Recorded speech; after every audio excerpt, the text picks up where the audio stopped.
Welcome friends to the Nikamera.com channel. Finally Canon का R6 Mark III camera announce हो चुका है और यहाँ पर इस पर्टिकुलर वीडियो में हम कोर स्पेसिफिकेशन के बारे में थोड़ी बहुत बातें करेंगे। मैं अपना पॉइंट ऑफ व्यू बताऊंगा, क्या क्या चीज़ मुझे अच्छी लगी नहीं लगी, इन सारी चीज़ों के बारे में डिस्कस करेंगे। साथ ही साथ हम बात करेंगे कि इंडिया में कब तक आ जाएगा जिसे आप परचेस कर पाओ, एग्जैक्ट डेट्स और इसकी प्राइसिंग क्या रहने वाली है। तो चलो हम कोर स्पेसिफिकेशन और बॉडी डिजाइन के बारे में बात करते हैं। If you are talking about the core specification then देखो, बॉडी डिजाइन के हिसाब से कोई मेजर डिफरेंस नहीं, दोनों एक दूसरे के जुड़वा भाई लगते हैं। But full HDMI port, CF express type B card की इंट्रोडक्शन इस बार करी गई है, LP6P battery and with that battery actually वो बैटरी तब लगती है जब इसको फुल थ्रॉटल पे आप यूज़ कर रहे हो, यानी कि 40 FPS फ्रेम्स पर जा रहे हो प्री शूटिंग बफर्स में आपको अपनी इमेजेस या वीडियोस को कैप्चर करना है, या फिर आपको 7K ओपन गेट रिकॉर्ड करनी है 12 बिट के कैनन के रॉ फॉर्मेट वीडियोस बनाने, तब आपको LP6P बैटरी लगेगी। अदरवाइज रिवर्स कंपैटिबल है प्रीवियस जनरेशन बैटरीज के साथ। सो ये तो गई बॉडी डिजाइन की बात। इंटरनल कोर स्पेसिफिकेशन की बात कर ले, we have the new 33 MP sensor which is directly coming from the Canon C50 camera. अब इस सेंसर के साथ हमें क्या मिल रहा है, 8.5 स्टॉप्स की IBIS, जो कि भैया कैनन की फेमस IBIS सिस्टम है।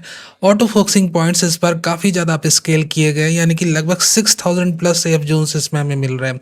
Exact number of F points जैसे ही अवेलेबल होती है मैं किसी न किसी वीडियो में मेंशन कर दूंगा या आने वाले कंपैरिजन वीडियोस में। And overall continuous shooting speed की बात करें तो 12 FPS की मैकेनिकल शटर और इलेक्ट्रॉनिक शटर की बात करें तो लगभग 40 फ्रेम्स पर सेकंड तक की इलेक्ट्रॉनिक शटर में मिल रही है। और सेंसर की रोलिंग शटर स्पीड की बात कर ले तो ऑब्वियसली कई सारे यूट्यूबर्स ने टेस्ट करी है, so near about we are getting 14 point something like 14.5 14.7 multiple test में आए हैं इसकी रोलिंग शटर स्पीड अपने सेंसर की। सो ओवरऑल एक फोटोग्राफर के लिहाज से रोलिंग शटर स्पीड की बात करें या फ्रेम रेट्स की बात करें, IBIS की बात करें या सिस्टम की बात करें, रेजोल्यूशन की बात करें, एक कैसी काफ़ी ज़्यादा एक मैसिव अपग्रेड दिखता है अपने R6 Mark III camera which is clearly notice. तो हम सम अप करते हैं एक हाइब्रिड शूटर की रिक्वायरमेंट्स को, तो यहाँ पर काफ़ी ज़्यादा मच अपग्रेडेड फीचर हमें देखने को मिल रहा है। So overall I am impressed with the hybrid shooting performance of this camera. Specifically specs की मैं बात करूँ तो R6 Mark II कैमरे से काफ़ी ज़्यादा अपस्किल्ड स्पेक्स इस कैमरे के अंदर आई। वीडियो परफॉर्मेंस की बात कर ले तो भैया ये तो इस बार धमाका ही मचा रहा है। 7K open gate recording, 12 bit की वीडियोस आपको मिल रही है कैनन की अपनी रॉ फॉर्मेट पे, साथ ही साथ log 2 log 3।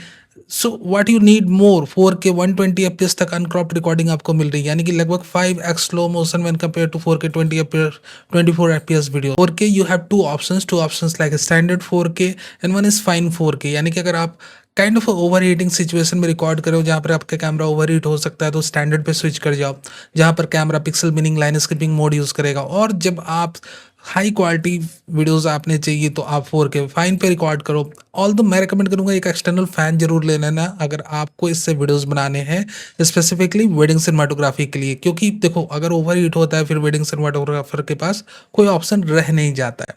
सो मोर और लेस मैं इस कैमरे से काफ़ी ज़्यादा इम्प्रेस हुआ हूँ और इसकी प्राइसिंग इंडिया में लगभग 240-45 में स्क्रीन पर डाल दूंगा एग्जैक्ट प्राइसिंग फिगर जो मुझे मिलेंगे at the time of editing this video. And obviously November के 25 तारीख से अवेलेबल हो जाएगा। प्री बुक कर सकते हो तो जरूर कर लो कि जैसे अवेलेबल हो तो आप इसे परचेस कर लो। So that's all about the Canon R6 Mark III camera. Hope you like it. Let me know if you have any questions related to the camera.